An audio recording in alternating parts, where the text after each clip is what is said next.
Hi guys, first of all sorry for the late upload. ఈ వీడియోని చాలా లేట్గా అప్లోడ్ చేశాను కొన్ని రీజన్స్ వల్ల. కానీ ఈ వీడియో అప్లోడ్ చేయడానికి రీజన్ ఏంటంటే నాకు తెలిసిన ఎంతో కొంత ఇన్ఫర్మేషన్ని మీకు తెలియజెప్పాలని ఈ వీడియో చేస్తున్నాను. స్కిప్ చేయకుండా చూడండి. బతుకమ్మ పండుగ తెలంగాణలోని అతిపెద్ద పండుగగా చేస్తారు. బతుకమ్మకి 4 పూలని ప్రధానంగా వాడుతారు. గునుగు పూలు, తంగేడు పూలు, జిల్లేడు పూలు, బంతి పూలు. ఈ పూలతో 9 వరుసలు వచ్చేలాగా బతుకమ్మని చేస్తారు. ముందుగా ఒక స్టూల్ అయినా ఏదైనా తీసుకొని దాని మీద గుమ్మడాకుని తాంబూలం పెట్టి గుమ్మడాకుని వేసి గుమ్మడాకులో 7 వరుసలు పూలు వచ్చే విధంగా 8వ వరుసగా గుమ్మడి పువ్వును పెట్టి 9వ వరుసగా గౌరమ్మని పెడతారు. ఇది చాలామంది 9 వరుసలు చేస్తారు. పెద్దగా కనిపించాలని పెద్దగా కూడా చేస్తారు. బతుకమ్మని 9 రోజులు చేసుకుంటారు. ఆ 9 రోజులు ప్రతి ఒక్క రోజుకు ఒక పేరు ఉంటుంది, ఒక నైవేద్యం పెడతారు. అది ఏంటో మనం తెలుసుకుందాం. మొదటి రోజు ఎంగిలి పూల బతుకమ్మ. ఇది మహాలయ అమావాస్య రోజు వస్తుంది. ఎంగిలి పూల బతుకమ్మ రోజు నువ్వులు నూకలు కలిపేసి నైవేద్యంగా పెడతారు. రెండవ రోజు అటుకుల బతుకమ్మ. అటుకులు బెల్లం కలిపి నైవేద్యంగా పెడతారు. మూడవ రోజు ముద్దపప్పు బతుకమ్మ. ముద్దపప్పు, పాలు, బియ్యం అవి నైవేద్యంగా పెడతారు. 4వ రోజు నానబియ్యం బతుకమ్మ. నానబెట్టిన బియ్యం, బెల్లం, పాలు కలిపి నైవేద్యంగా పెడతారు. 5వ రోజు అట్ల బ్రతుకమ్మ. మినప్పప్పు, బియ్యం, అట్లు వేసి అట్లని నైవేద్యంగా పెడతారు. 6వ రోజు అలిగిన బ్రతుకమ్మ. ఈ రోజుని లలిత పంచమి అని కూడా అంటారు. ఆ రోజు ఏ నైవేద్యం పెట్టరు, ఎందుకంటే బతుకమ్మ అలిగిందని అంటారు. 7వ రోజు వేపకాయల బ్రతుకమ్మ. వేపకాయలంటే వేపకాయలను పెట్టడం అని కాదండి, సకినాల పిండిని చిన్న చిన్న ఉండలుగా వేపకాయలంతలుగా చేసి పెట్టేదాన్ని వేపకాయల బతుకమ్మ అంటారు. 8వ రోజు వెన్నె బుందె బతుకమ్మ. అంటే వెన్నెని, నువ్వులు, బెల్లం ఇవన్నీ కలిపి నైవేద్యంగా పెడతారు. 9వ రోజు లాస్ట్ డే సద్దుల బతుకమ్మ. ఈ రోజు బతుకమ్మని నీళ్ళల్లో వంచుతారు.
నేను మీకు ఈ సందర్భంగా బతుకమ్మ కథని కూడా చెప్పాలనుకుంటున్నాను. చాలామంది బతుకమ్మ కథని చాలా విధాలుగా చెప్తారు, కానీ ఒక ప్రసిద్ధిలో ఉన్న కథని నేను చెప్పాలని అనుకుంటున్నాను.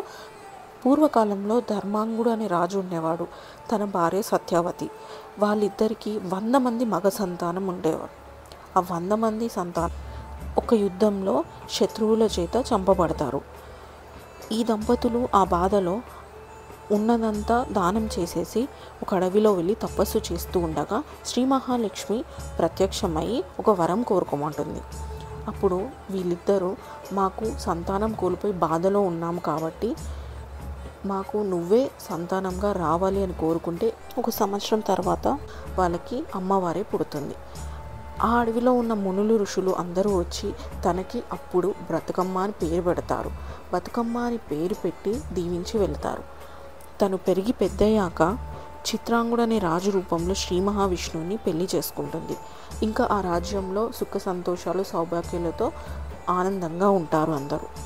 వీళ్ళ తర్వాత ఆ బతుకమ్మ పుట్టిన ప్రదేశంలో చాలా పూలు పూయడం మొదలవుతుంది. అప్పుడు అక్కడ ఉన్న వాళ్ళందరూ ఈ పూలనన్నిటినీ ఒక గోపురంలా పేర్చి బతుకమ్మ ఉంది అని అమ్మవారిని గుర్తు చేసుకొని 9 రోజులు నవరాత్రులు చేసుకుంటూ ఆటపాటలతో నైవేద్యాలు చేసుకొని బతుకమ్మని 9 రోజులు పూజించి 9వ రోజు నీళ్ళల్లో వంచేయడమే ఈ కథ.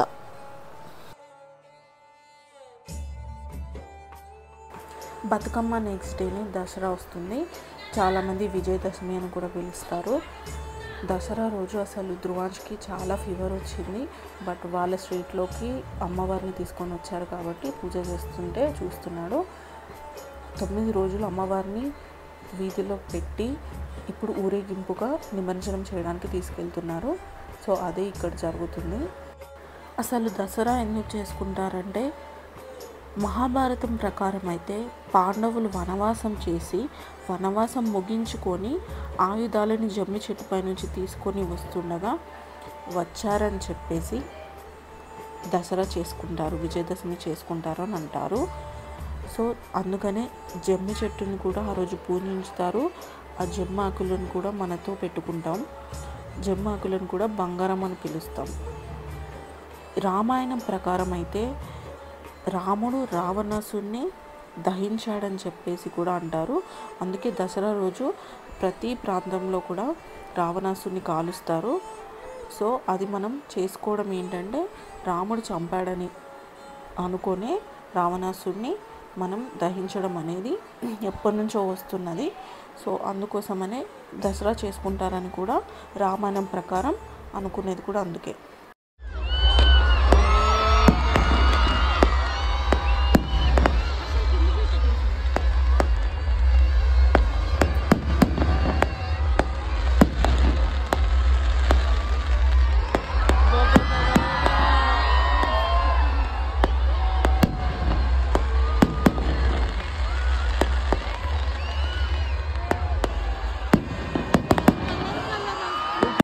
So here we end the video.